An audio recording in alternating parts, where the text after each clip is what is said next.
5 cara mengubah hobi belanja jadi hobi beberes rumah. Ibu rumah tangga wajib tahu. Sebelum lanjut, jangan lupa klik tombol subscribe, share, dan like ya. Boleh juga klik tombol thanks atau terima kasih. Oh iya, kalau kamu punya usul atau ide tema video berikutnya, langsung komen di bawah ya. Makasih, dan kita lanjut sekarang. Halo Bu Ibu semua.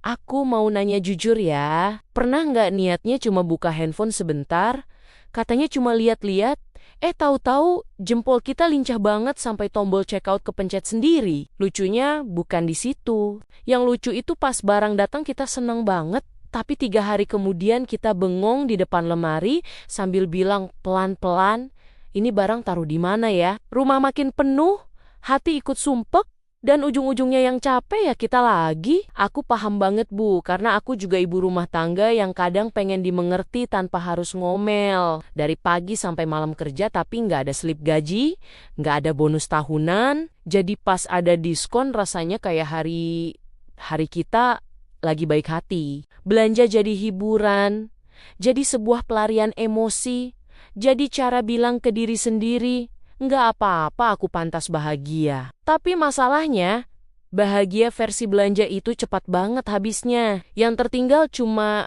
kardus bekas dan rumah yang makin susah diajak rapi. Sampai akhirnya aku sadar, mungkin bukan belanjanya yang salah, tapi arah energinya yang perlu dibelokkan sedikit. Dari yang tadinya senang, lihat paket datang, kita pindahin rasa puas itu ke lihat rumah makin lega. Dari yang tadinya kalap beli barang baru, kita alihin ke rapihin barang lama. Disinilah aku mulai belajar mengubah hobi belanja jadi hobi beberes. Bukan karena mau sok bijak, tapi karena capek. Hidup dikejar diskon, tapi rumah tetap berantakan. Cara pertama yang paling penting itu sebenarnya bukan soal berhenti belanja, tapi soal jujur ke diri sendiri. Jujur kenapa kita belanja, banyak ibu termasuk aku dulu belanja bukan karena butuh, tapi karena capek hati, capek nggak dihargai, capek rutinitas, capek ngerasa hidup isinya cuma dapur, cucian, dan anak. Belanja jadi pelarian yang kelihatannya sepele tapi efeknya panjang. Contoh nyatanya, kita beli barang lucu, murah katanya buat rumah, tapi pas datang malah bingung ditaruh di mana. Dan akhirnya numpuk di sudut. Dari situ aku mulai belajar berhenti sebentar sebelum check out dan tanya ke diri sendiri, aku lagi butuh barangnya atau lagi butuh diperhatiin? Kadang jawabannya bikin senyum kecut sendiri. Waktu aku mulai sadar alasan emosional ini, rasanya campur aduk. Ada malu, ada sedih, tapi juga ada lega. Karena ternyata selama ini bukan aku yang boros, tapi aku yang lelah. Dari sini aku mulai pelan-pelan alihkan respon capek itu. Kalau biasanya capek langsung buka aplikasi belanja, sekarang aku coba berdiri, ambil lap, atau buka lemari sebentar. Anehnya, capek di hati malah lebih cepat turun setelah lihat satu sudut rumah jadi lebih rapi. Cara kedua yang benar-benar mengubah pola pikirku adalah menjadikan beberes rumah sebagai hadiah buat diri sendiri. Dulu hadiah itu selalu barang. Sekarang hadiahnya adalah ruang kosong. Contoh paling nyata, aku pernah ngiler pengen beli rak baru. Tapi sebelum beli, aku paksa diri beberes lemari lama. Dan ternyata, setelah dikeluarkan satu persatu, aku nemu barang yang sama fungsinya, cuma selama ini ketimbun, rak baru jadi nggak jadi beli. Tapi kepuasan saat lemari lega itu rasanya jauh lebih nikmat. Beberes sebagai self-reward ini juga bikin kita merasa berdaya. Kita nggak nunggu suami beliin, nggak nunggu anak nurut, tapi kita sendiri yang bikin nyaman. Pernah suatu hari aku bilang ke diri sendiri, hari ini aku capek banget, aku pantas dapat hadiah. Hadiahnya bukan belanja, tapi dapur yang bersih, dan meja yang kosong. Kedengarannya sepele, tapi malamnya tidur jauh lebih nyenyak. Cara ketiga adalah mengganti asupan mata dan pikiran. Ini sering diremehkan, padahal pengaruhnya besar. Kalau setiap hari yang kita lihat diskon, live jualan, dan keranjang kuning, ya wajar kalau tangan gatal. Aku mulai sengaja unfollow akun jualan, dan follow akun rumah rapi. Awalnya cuma niat, lama-lama jadi kebiasaan. Tiap buka handphone yang muncul malah rumah bersih, lemari yang rapi tertata, dan sudut kecil yang estetik tapi sederhana. Dari situ aku mulai mikir logis. Kalau rumah orang lain bisa rapi dengan barang seadanya, kenapa rumahku harus penuh? Otak kita itu nurut sama apa yang sering dilihat. Jadi tanpa disadari, keinginan belanja turun sendiri dan diganti pengen beresin rumah. Pernah aku ketawa sendiri karena buka handphone, niat cari diskon, malah berdiri beberes karena terinspirasi video lipat handuk. Cara keempat ini yang paling emosional dan jujur agak berat di awal, yaitu menghubungkan barang dengan cerita di baliknya. Saat beberes, aku pegang satu barang, dan tiba-tiba ingat perasaan waktu belinya. Ada yang dibeli saat sedih, ada yang dibeli saat marah, ada juga yang dibeli cuman karena ikut-ikutan. Barang-barang ini ternyata menyimpan emosi yang gak kita sadari. Contoh paling nyata, aku pernah nemu tas yang jarang dipakai. Pas dipegang, aku ingat aku beli itu setelah bertengkar. Tasnya gak salah, tapi setiap lihat aku jadi ingat momen gak enak. Dari situ aku sadar, rumah bukan tempat menyimpan emosi lama.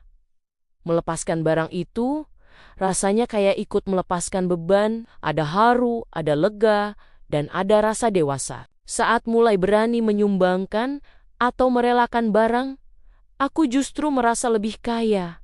Kaya ruang, kaya napas, kaya tenang, dan lucunya, setelah sering melepas, keinginan menumpuk barang baru jadi jauh berkurang. Karena kita tahu, setiap barang masuk pasti minta tempat dan perhatian. Cara kelima adalah kebiasaan kecil yang konsisten, yang kelihatannya sepele tapi dampaknya besar. Jangan tunggu niat besar. Jangan nunggu rumah hancur dulu. Mulai dari 5 menit, dari satu lasi, dari satu rak. Aku pernah punya kebiasaan aneh. Setiap nunggu air mendidih, aku beberes satu sudut kecil. Gak kerasa, tapi lama-lama rumah berubah. Konsistensi ini juga bikin kita lebih sadar sebelum belanja. Karena kita tahu persis kondisi rumah, kita tahu mana yang penuh, mana yang masih kosong. Jadi saat mau beli sesuatu, logika ikut jalan. Pernah aku batal belanja karena ingat rak sepatu sudah penuh dan aku malas beberes lagi. Pelan-pelan, hobi belanja yang dulu impulsif berubah jadi lebih terkontrol. Bukan karena dipaksa, tapi karena rumah yang rapi bikin kita sayang. Sayang merusaknya. Sayang menambah kekacauan. Dan dari sini muncul rasa bangga yang beda. Yang paling aku rasakan, perubahan ini bikin hubungan kita dengan rumah jadi lebih hangat. Rumah bukan lagi tempat kerja tanpa henti, tapi tempat pulang yang menenangkan. Kita nggak lagi merasa dikejar keinginan beli ini itu. Kadang aku bercanda ke diri sendiri. Dulu dompet yang sering tipis, sekarang lemari yang sering lega. Dan rasanya lebih membahagiakan. Karena uang bisa habis, tapi rumah rapi itu manfaatnya panjang. Proses ini nggak instan dan nggak sempurna. Masih ada kalanya pengen belanja, tapi sekarang aku lebih sadar. Lebih bisa memilih, dan itu rasanya dewasa sekali. Mengubah hobi belanja jadi hobi beberes. Bukan berarti kita berhenti menikmati hidup. Justru kita belajar menikmati hidup dari hal yang lebih sederhana dan nyata. Kalau ibu sedang di fase ini, pelan-pelan saja. Nggak perlu sempurna. Yang penting sadar dan mau mencoba. Karena saat rumah mulai rapi, hati ikut happy, pikiran ikut ringan. Dan kita sebagai ibu merasa lebih dihargai oleh diri sendiri. Dan percaya deh, itu jauh lebih mahal nilainya daripada barang diskon apapun. Bu Ibu, kalau hari ini ibu ngerasa rumah berantakan, padahal habis belanja, itu bukan karena ibu malas, itu karena rumah ibu lagi kebanyakan cerita, cerita capek, cerita pengen dimengerti, cerita pengen dihargai. Dan lucunya, kita sering nyimpen cerita itu di keranjang belanja bukan di hoti. Padahal yang kita butuhin kadang bukan barang baru, tapi ruang kosong, ruang buat napas, ruang buat duduk sambil bilang ke diri sendiri, "Gak apa-apa, aku capek. Aku hebat hari ini." Kadang kita ketawa sendiri lihat lemari penuh, tapi masih bilang gak punya baju. Dapur penuh alat tapi bingung masak apa. Rak penuh barang lucu, tapi hati kok tetap sumpek. Ya karena yang penuh itu rumahnya, bukan tenangnya. Dan disitulah beberes pelan-pelan, ngajarin kita hal sederhana, tapi dalam bahwa melepas itu juga bentuk sayang ke diri sendiri. Lebih murah dari diskon, lebih awet dari tren. Jadi kalau nanti tangan ibu gatal mau check out, coba tunda sebentar, lirik rumah, rapihin satu sudut kecil, buang satu barang yang gak lagi dibutuhin. Karena bisa jadi kebahagiaan yang ibu cari bukan ada di paket yang datang besok, tapi ada di rumah yang terasa lega malam ini. Dan kalau hari ini belum sempurna, gak apa-apa, kita kan ibu-ibu, bukan superhero, walaupun kadang rasanya kita memang segalanya. Terima kasih sudah dengerin cerita dan curhatku hari ini. Sampai ketemu di video berikutnya. Tetap semangat, bu ibu semua.